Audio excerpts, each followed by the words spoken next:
Morning friends, KGF current GK फंडा बात कर लेते हैं दोस्तों। कुछ इंपॉर्टेंट करंट अफेयर के MCQs और टॉप हेडलाइंस की बात करेंगे दोस्तों। आज 2 दिन की 20 और 21 अप्रैल की, क्योंकि अपन ने कल करंट अफेयर का वीडियो बना नहीं पाए थे। हेक्टिक शेड्यूल था, कुछ शादी वगैरह चल रही है दोस्तों, सबको पता है, इस वजह से।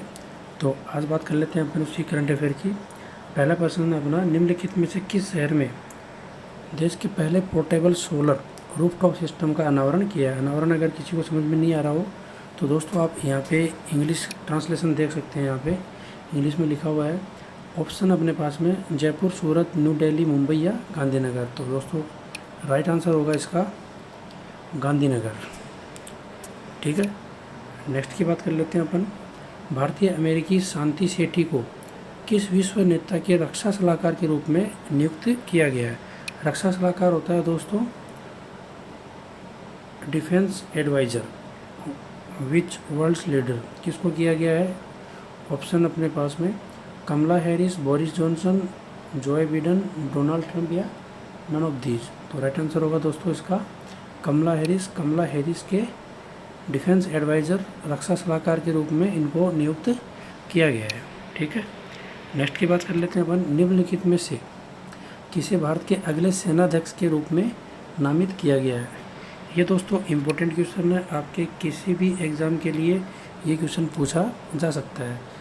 India's next chief of army staff, ये कौन बनेंगे। ऑप्शन अपने पास में, और राइट आंसर होगा दोस्तों इसका मनोज पांडे। मनोज पांडे को ये बनाए गए हैं। इसके बारे में थोड़ा सा अपन डिस्क्रिप्शन देख लेते हैं कि इन्होंने इथियोपिया और इरिट्रिया में संयुक्त राष्ट्र मिशन में मुख्य अभियंता के रूप में कार्य किया है।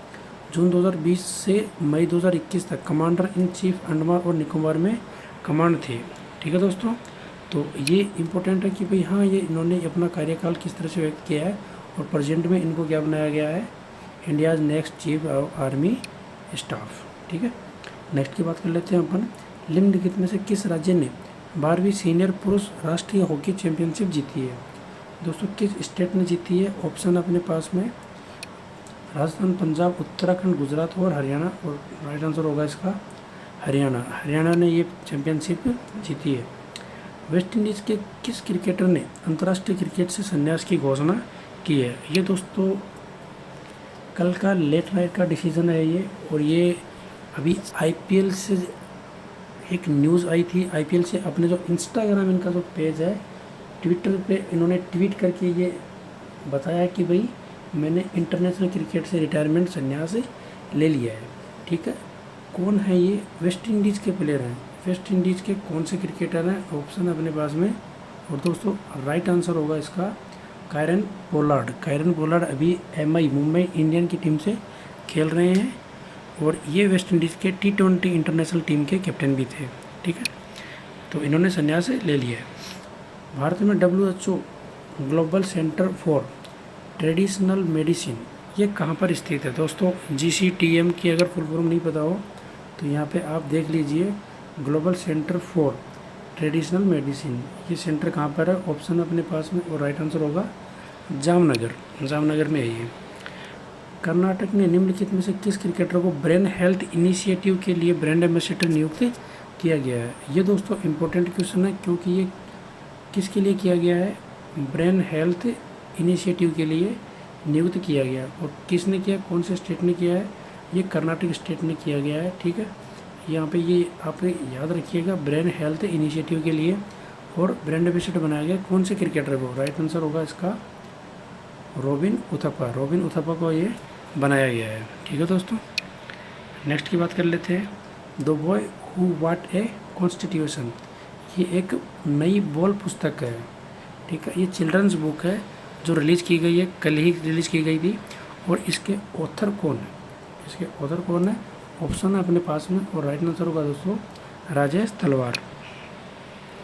अंतर्राष्ट्रीय जल सप्ताह जल सम्मेलन 2022 का मेज़बान देश कौन सा है।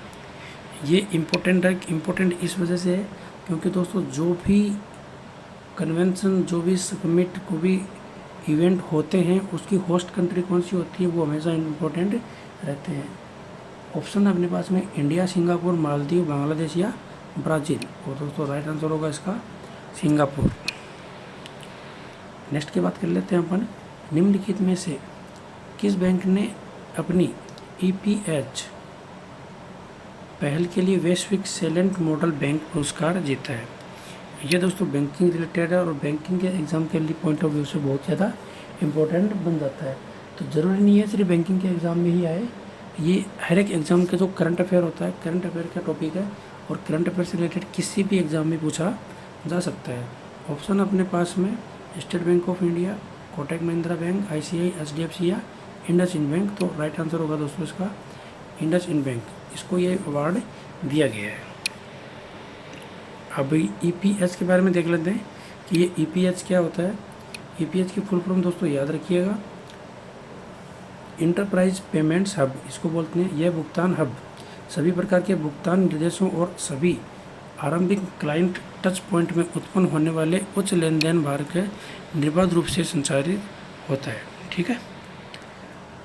खबरों में रहे प्रविंद कुमार जगन्नाथ किस देश के प्रधानमंत्री हैं। अब दोस्तों ये आपको नाम देखने में कैसा लग रहा होगा कि ये इंडियन नेम है, एक भारतीय है, ऐसा नाम आपको प्रतीत हो रहा है। तो ऑप्शन में अगर आप देख रहे हो तो यहाँ पे एशियन भी हैं और एशियन स्टेट्स भी आपको दिख रहे होंगे, भारत से जुड़े हुए दिख रहे होंगे। तो ऐसा नहीं हो कि भाई यहाँ यार ये दिख रहे हैं तो यहाँ से आप ऑप्शन उठा के और टिकर लगा दें। तो दोस्तों ऐसा कभी भी तुक्का नहीं लगाएं, वो हमेशा गलत रहता है। राइट आंसर होगा इसका मॉरिशस, ये है मॉरिशस के प्रधानमंत्री। ठीक है। हाल ही में किस बैंक ने अंतर्राष्ट्रीय वित्तीय सेवा केंद्र गुजरात इंटरनेशनल फाइनेंस टेक, ये दोस्तों किप्ट सिटी है, इसको हमेशा याद रखिएगा इसकी फुल फॉर्म, और IFSE international financial service centre, ये शाखा के माध्यम से 500 मिलियन अमेरिकी डॉलर जुटाए हैं। ये कौन सी बैंक ने किया है, कौन सी बैंक ने है। ऑप्शन अपने पास में SBI, PNB, Canara bank, bank of Baroda या नन ऑफ दीज। तो इसका दोस्तों राइट आंसर होगा SBI। ठीक है। नेक्स्ट की बात करते हैं, पोमिला जसपाल को किस कंपनी के निदेशक और CFO के रूप में नियुक्त किया गया है। ऑप्शन है अपने पास में ONGC, HCL, IBM, माइक्रोसॉफ्ट या IOCL। और राइट आंसर होगा दोस्तों इसका ONGC के चुने गए। नेक्स्ट की बात करते हैं, सऊदी अरब के दबाव में हाल ही में किस देश के राष्ट्रपति अब्दुर्रब्बुह मंसूर हादी ने अपने पद से इस्तीफा दे दिया है। ये एक दोस्तों इम्पोर्टेंट क्वेश्चन है, कौन सी कंट्री के प्रेसिडेंट है। पहले तो प्रेसिडेंट का नाम याद रखिएगा, अब्दुर्रब्बुह मंसूर हादी। ठीक है। और ये अपनी पोजीशन से रिजाइन दे दिया है। और ये कौन सी कंट्री के थे, राइट आंसर होगा इसका यमन से थे ये। और ये किसके प्रेशर से दिया है, अंडर सऊदी अरबिया प्रेशर, इसकी वजह से इन्होंने ये काम किया है। ठीक है। तो ये थे अपने कुछ इंपॉर्टेंट MCQs। बात कर लेते हैं टॉप हेडलाइंस की। टॉप हेडलाइंस में है लंदन बेस्ड क्रिप्टोकरेंसी लेंडर। अब देखो दोस्तों इसमें इंपॉर्टेंट क्या क्या चीज़ें हैं वो मैं बता देता हूँ आपको कि भाई एक क्रिप्टोकरेंसी लेंडर का नाम है जिसका नाम क्या है, नेक्सो। इसको याद रखिए, किस पे बेस्ड है ये, कौन सी सिटी, कौन सी कंट्री, किससे रिलेटेड होता है ये, उसको याद रखिएगा। दुनिया का पहला क्रिप्टो समर्थित मतलब क्या हो गया, इसका मतलब है crypto backed, first crypto backed payment card launch किया इन्होंने। ठीक है। किसके साथ में, ग्लोबल मास्टर कार्ड, ये देखो ये एक इम्पोर्टेंट चीज़ है यहाँ पे, मास्टर कार्ड के साथ में ये काम किया इन्होंने। तो पहला क्रिप्टो समर्थित कार्ड भुगतान के लिए वैश्विक भुगतान कंपनी मास्टर कार्ड के साथ में हाथ मिलाया। एक तरीके से ये क्या है, टाई अप है, एक तरीके से ये इन्होंने MOU साइन किया है। इंपॉर्टेंट जो चीज़ें हैं उस पर मैं सर्कल बना देता हूँ। नेक्स्ट और किससे रिलेटेड है, ये लंदन स्थित है और इसके साथ में क्या बना हुआ है, ये क्रिप्टो समर्थित है और किसके साथ में बनाया है, मास्टर कार्ड के साथ में बनाया है। ठीक है दोस्तों। तो ओके, तो ये था अपना आज का करंट अफेयर। कल और इम्पोर्टेंट कंपटीशन के साथ में फिर से मिलेंगे, तब तक के लिए थैंक यू, धन्यवाद।